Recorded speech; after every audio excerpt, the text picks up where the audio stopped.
जहां के इंसाफ की ख़ास मुलाकात में हमारे साथ मौजूद है थाने कमिश्नर विवेक फंसलकर जी। विवेक फंसलकर जी, आपके थाने कमिश्नरेट में लॉकडाउन लगाया गया है मुकम्मल 10 दिनों का, और यहाँ कुछ ऐसे भी हालात पैदा हुए थे, नौपाड़ा वगैरह में कोरोना के मरीज़ बढ़ रहे हैं, दूसरी जगहों पर कोरोना के मरीज़ पाए जा रहे हैं। तो ऐसे हालात में जो लॉकडाउन लगाया गया उसका क्या फ़ायदा है और आवाम ने किस तरह से आपको सहयोग किया है इस मामले में? देखिए, थाने म्यूनिसिपल कॉरपोरेशन के लिमिट्स में 2 तारीख से फिर से एक बार थोड़ा लॉकडाउन किया है और 9 दिन का रहेगा 11 तारीख तक।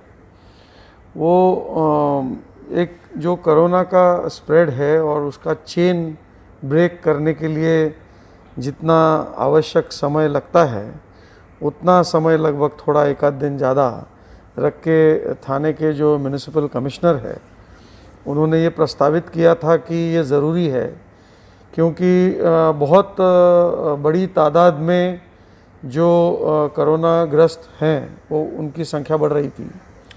फिर लगभग 300 साढ़े 300 के करीब 400 के करीब थाने के लिमिट्स में, कल्याण डोंबिवली में भी भारी मात्रा, भिवंडी, उल्लासनगर। तो ये एक बहुत ही सिंसियर और डिफ़िकल्ट एफ़र्ट, दोनों बहुत बड़ा एफ़र्ट है। और आपने आवाम की बात कही तो मैं आपके माध्यम से पूरे आवाम को बहुत बहुत धन्यवाद देना चाहता हूं कि उन्होंने ये इसका बहुत ही अच्छा सहयोग दिया है, बहुत अच्छे रूप से वो इसका पालन कर रहे हैं। और ये जो संकट है, ये संकट हम सभी को एक साथ एकजुट होके इसको हमें परास्त करना है। कोरोना के जो हालात है अभी, यानी ये मेडिकल इमरजेंसी भी इसे कहा जा सकता है कि मेडिकल इमरजेंसी एक तरह की, उसके बावजूद कई मामले में ऐसा भी होता है कि पुलिस की कई जगह ज़्यादती की भी शिकायत आती है। तो ऐसे हालात में पुलिस जो ज़्यादती करती है उस पर क्या कार्रवाई करते हैं आप लोग? जो जिस तरह से यानी टकराव हो जाता है आवाम में, अक्सर देखने में आया है, ये लॉकडाउन की वजह से लोग भी चिड़चिड़े हो चुके हैं। तो ऐसे हालात में पुलिस और आवाम किस तरह से मिलजुल कर रहे, वो उसका क्या प्रयास? देखिए, हम फिर से एक बार ये कहना चाहते हैं कि हमें जनता ने बहुत सहयोग दिया है और कहीं भी टकराव का कोई कारण नहीं उपस्थित हुआ है। जहाँ तक पुलिस के रवैये का सवाल है तो सभी पुलिस अफसर और पुलिस के कर्मी जो हैं उनको बहुत ही सख्त सूचना दी गई है कि ये एक लॉ एंड ऑर्डर का नहीं, ये मेडिकल का थोड़ा कारण है और इसलिए लोगों को हमें अपील करना चाहिए। हमने बहुत बड़ी अनाउंसमेंट सिस्टम चलाई है हर पुलिस स्टेशन में, खासकर उन एरियाज़ में जहां हमें दिखता है कि लोग घूमते हैं फिरते हैं और उनको रोकना ज़रूरी है। वहाँ पे हमने कुछ अनाउंसमेंट सिस्टम्स लगाए हैं। महापालिका ने भी कुछ लोग हायर करके अनाउंसमेंट सिस्टम किया है और लोगों को ये समझाया जा रहा है कि ये उनके ही हित में है, सभी के। ये कोई प्रशासन विरुद्ध पब्लिक ऐसा कोई मामला है नहीं।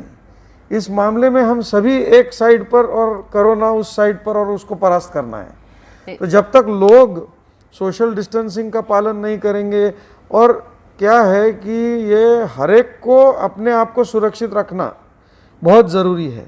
जब व्यवहार भी शुरू हो जाएंगे उसके बाद भी ये संकट जो है ये इतना आसानी से और जल्दी से जाने वाला नहीं है। इसलिए हमें अपने आप को, हमारी जो आदतें हैं उनको बदलना होगा, हमें भीड़ करना टालना होगा और ये सब मिलजुल के साथ करेंगे तभी हम कुछ इसका इलाज पाएंगे। मुमरा एक मुस्लिम अक्सरियती इलाका है, वहाँ पर थाने पुलिस ने कुछ ज़्यादा मेहनत की थी, लेकिन कुछ वीडियोस भी ऐसे वायरल हो रहे थे कि वहाँ जो है सोशल डिस्टेंसिंग की धज्जियाँ उड़ाई जा रही है, इस तरह की चीज़ें की जा रही है। थाने पुलिस जो है इस मामले से लापरवाह है और यहाँ कोई तवज्जो नहीं दी जाती है। मुसलमानों का इलाका है तो ये जो है इस तरह से लापरवाही बरती जा रही है यहाँ पर, और हालात जो है और ख़राब हो सकते हैं यहाँ। तो ऐसे हालात में आपने अभी मुमरा का मैं रिकॉर्ड देख रहा था, तो मुमरा में कोरोना के पेशेंट्स बहुत हद तक कम हो गए। तो ऐसे हालात में मुमरा में इस तरह के इंतजामात करने में आपने किस हद तक कामयाबी पाई, और किस तरह से लोगों को आपने इस ताल्लुक से ढाला कि वो सोशल डिस्टेंसिंग के पालन करें, और लॉ एंड ऑर्डर भी मेंटेन रहा वहाँ पर, काफ़ी अच्छे इंतजामात किए आपने। तो इस सिलसिले में आप बताइए। देखिए, सबसे पहले तो मैं मुमरा वासियों को धन्यवाद देना चाहता हूँ कि हमने जो भी अपील की और हमने जो भी उनसे गुजारिश की उसको उन्होंने पूरी तरह से सहयोग दिया। हाल ही में रमज़ान का पवित्र महीना ख़त्म हुआ, ईद हुई, और जिस तरह से हमने कहा था कि जमघट मना है और सब लोगों ने अपने अपने घर में इबादत करना चाहिए, और जो भी प्रार्थना है वो करनी चाहिए घर पे रह के वगैरह, उसका उन्होंने बहुत ही बखूबी निभाया। तो ये बहुत ही गलत बात है कि हमने वहाँ पे ध्यान नहीं दिया, और हम तो कोई भेद नहीं करते हैं किसी भी, हमारी सभी जो आवाम है वो हमारी है, और हम सभी आवाम यही मामला भिवंडी के साथ भी रहा। भिवंडी में भी आहिस्ते आहिस्ते मामला कम होते आ रहे हैं। नहीं, भिवंडी में बल्कि शुरू में कम थे, फिर थोड़ी संख्या बढ़ी, और अभी फिर से वापस कोशिश हो रही है। तो इस वजह से लोगों को थोड़ा समझने में समय लगा कि ये है क्या, कैसे फैलता है और कितना भयंकर है, और हर एक के दर पर आके दस्तक दे सकता है। तो जब तक अपने सभी लोगों को ये नहीं समझेगा कि ये उनके दरवाजे तक आया हुआ है, दरवाजे पे दस्तक दे सकता है, और इसको हमने वहीं से बाहर निकालना है, तो अपने आप को जितना हो सके घर पे रखो, सुरक्षित रखो। आप इसेंशियल काम के लिए बाहर जा भी रहे हो तो ये देखिए कि आप किसी के संपर्क में मत आइए। देखिए, संपर्क से ही संसर्ग होगा। आपने किसी को छुआ या किसी वस्तु को छुआ जिस पर कोरोना का वायरस है, और फिर वो आपने हाथ बिना सैनिटाइज किए अपने नाक मुंह में लगाए, तो ये बहुत खतरा है। तो ये सब अभी लोग भी थोड़े इसको अवेयर हो चुके हैं। और मैं मुमरा के बारे में विशेष रूप से ये कहना चाहता हूँ कि मुमरा में काफ़ी नंबर्स जो हैं वो कम है। थोड़े वागले और कोपरी नौपाड़ा में बढ़े हुए हैं। क्या वो बहुत लोगों का आना जाना भी मुंबई और इधर उधर इसेंशियल काम, हेल्थ वर्कर्स हैं, डॉक्टर्स हैं, पुलिसकर्मी हैं, और महापालिका के कर्मी हैं, अधिकारी हैं, तो ये सब जाना आना जो है लगा रहता है, और कहीं कहीं संपर्क और संसर्ग हो जाता है। लॉकडाउन के दौरान एक चीज़ बहुत ही खतरनाक सामने आई है कि लॉकडाउन के दौरान इंटरनेट का इस्तेमाल बहुत ज़्यादा हो गया, और इंटरनेट के इस्तेमाल की वजह से कुछ terror organization, Al-Qaeda, Jaish Mohammed, Daesh, ये तमाम ऑर्गेनाइजेशन जो है उस पर से ऑनलाइन भर्ती का सिलसिला भी शुरू कर चुकी है। आप, क्योंकि आपसे सवाल इसलिए किया जा रहा है क्योंकि आप ATS चीफ भी रह चुके थे, और आपने ISIS के मॉड्यूल में काफ़ी कुछ मेहनत की थी, और कई लड़कों को जो है आपने उस पार से इस पार लाया है और उनकी ज़िंदगियाँ सुधारी है। एक नौजवान तो ऐसा भी है जिसको आपने बाकायदा नौकरी पर भी रखा है और दिलाई है उसको नौकरी, और उसकी ज़िंदगी जो है भी रास्ते पर आ गई। तो ऐसे हालात पैदा हो गए हैं कि सोशल मीडिया का गलत इस्तेमाल लॉकडाउन के दौरान बहुत ज़्यादा हो रहा है। तो ऐसे में आप नौजवानों को क्या अपील करेंगे कि वो किस साइट्स पर जाए, किस साइट्स को देखे, किस साइट्स को ना देखे? और देखिए, Maharashtra government, Maharashtra police, ATS और सभी पुलिस महकमों ने काफ़ी दिनों से डी रेडिकलाइजेशन के प्रोग्राम्स चलाए हैं, और उसके तहत काफ़ी सक्सेस भी मिला है। कोरोना हो या न हो, इस पर हमेशा नज़र रखी जाती है, और हमारी कोशिश यही रहती है कि अपने जो युवक हैं वो सही मार्ग पे चले। अगर कोई कहीं इधर उधर हो रहा है तो उसको वापस लाने की भरसक प्रयास और कोशिश रहती भी है और जारी भी रहेगी। सोशल मीडिया का मॉनिटरिंग जो है वो हर पुलिस का महकमा, ज़िले में हो, कमिश्नरेट हो, और स्टेट लेवल पे भी काफ़ी चुस्त और तंदुरुस्त मॉनिटरिंग होता है। वहाँ से हमें बहुत बार फीडबैक, इनपुट्स वगैरह आते हैं और उस पर कार्रवाई की जाती है। तो जहाँ तक टेरर का सवाल है, सतर्कता बरकरार है। ये भी चीज़ें सामने आई कि लॉकडाउन के दौरान कोरोना को किसी खास मज़हब के साथ जोड़कर बातें की जाती है। फेसबुक, सोशल मीडिया, ये तमाम चीज़ों पर जो है ऐसा देखने को आया है कि मजहबी जज्बात भड़काने ये की बहुत कोशिश ही होती है। गलत है। इसका मज़हब से कोई संबंध नहीं है और ये किसी को भी हो सकता है। और ये ये अगर बातें हो रही हैं तो आपके माध्यम से ज़रिए से मैं सभी को अपील करना चाहूँगा कि ये इसमें मज़हब न लाएं। इसका मज़हब का कोई ताल्लुक़ नहीं है दूर दूर तक। और जहाँ तक कुछ जगह अपने को दिखता है कि लोग पालन नहीं कर रहे वगैरह, तो वो एक आदत की बात है, उसका मज़हब से कोई ये नहीं है। और जब हम अनाउंसमेंट्स करते हैं, समझाते हैं, बहुत सारे जो उनके नेता लोग होते हैं उनके माध्यम से भी समझाते हैं, तो रिलीजियस लीडर और मजहबी काफ़ी हमें उसमें पॉजिटिव रिस्पांस कम्युनिटी का मिला है। और मैं ज़रूर ये कहूँगा, देखिए अभी जितना भी लॉकडाउन हुआ स्टेट में शुरू से, तो इतनी मात्रा में लोगों को रोकना कोई आसान काम नहीं है और संभव भी नहीं है जब तक लोग सहयोग न दें। और लोगों का बहुत सहयोग रहा है। इसलिए मैं मेरी व्यक्तिगत रूप से थाने पुलिस की ओर से, पूरे महाराष्ट्र पुलिस की ओर से सभी जनता का बहुत बहुत धन्यवाद देना चाहता हूँ।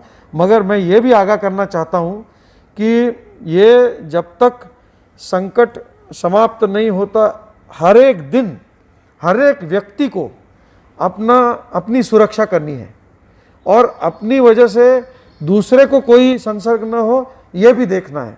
बहुत ही जिम्मेदारी से हमें अभी सामाजिक स्पेसेस में जीना ज़रूरी हो गया है। सर, नई शुरुआत मिशन के तहत बहुत सी जगहों पर काम रोज़गार वगैरह शुरू कर दिए गए हैं। ऐसे में लोग एक दूसरे के कांटेक्ट में भी आ रहे हैं, तो हालात थोड़े मुश्किल भी होते हैं, क्योंकि आदमी जब मूवमेंट करता है तो उसमें किसी के भी रास्ते में आने का खतरा ज़्यादा होता है। तो ऐसे हालात में पुलिस किस तरह से भीड़ को कंट्रोल करेगी?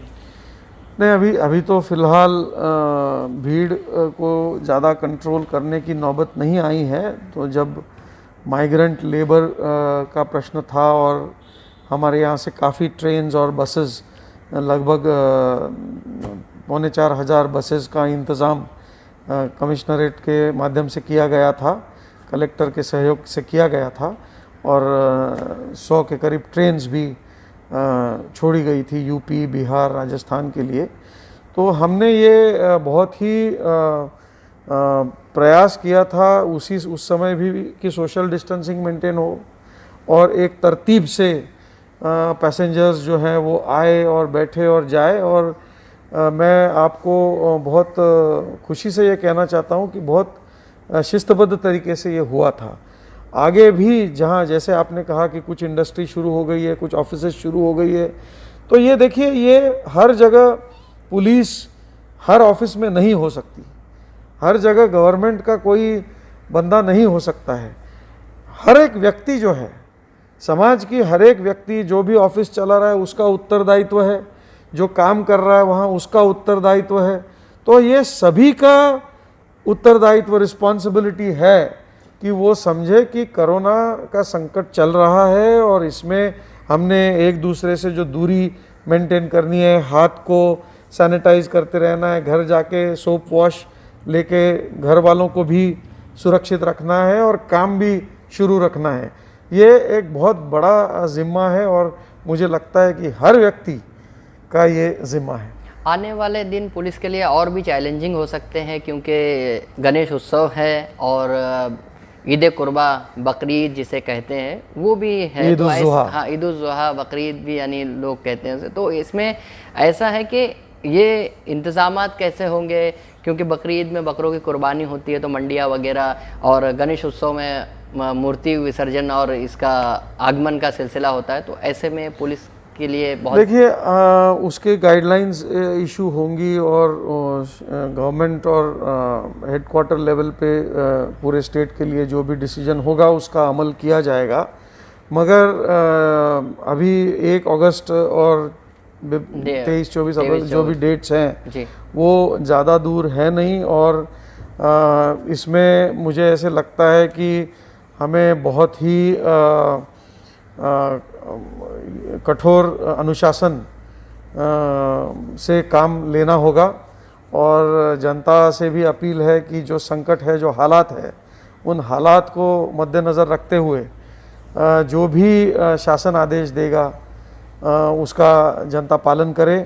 और ये सभी आदेश जो निकल रहे हैं और जो प्रयास शासन की तरफ से हो रहे हैं वो इसीलिए है कि हर एक व्यक्ति जो हमारे समाज का है वो कीमती है, उसकी जान कीमती है और उसको किसी भी तरह से इन्फेक्शन ना हो। लॉकडाउन की वजह से जो हालात पैदा हो गए कि अभी यानी लॉकडाउन के बाद जो कार्रवाई पुलिस ने अब तक क्या क्या कार्रवाई की और कितनी गाड़ियां जब्त की गई है, ये सब आंकड़े भी ज़रा आप बता दें जनता को। तो देखिए, ऐसा है कि शुरू में लोग थोड़े सीरियस नहीं थे, गाड़ी पे घूमते वगैरह रहते थे तो कुछ कठोर कार्रवाई करनी पड़ी थी। मगर मैं आपको ये बताना चाहता हूँ कि पहले लॉकडाउन में जितने भी व्हीकल सीज हुए थे वो हमने सभी उन लोगों को लौटा दिए हैं और जनता भी अभी थोड़ी सतर्क हो गई है। तो जनता को भी ये पता चला है कि ये तो हमारे और हमारे जो जितने भी अधिकारी कर्मचारी हैं उनके लिए तो बहुत ही डिफ़िकल्ट काम ये रहता है।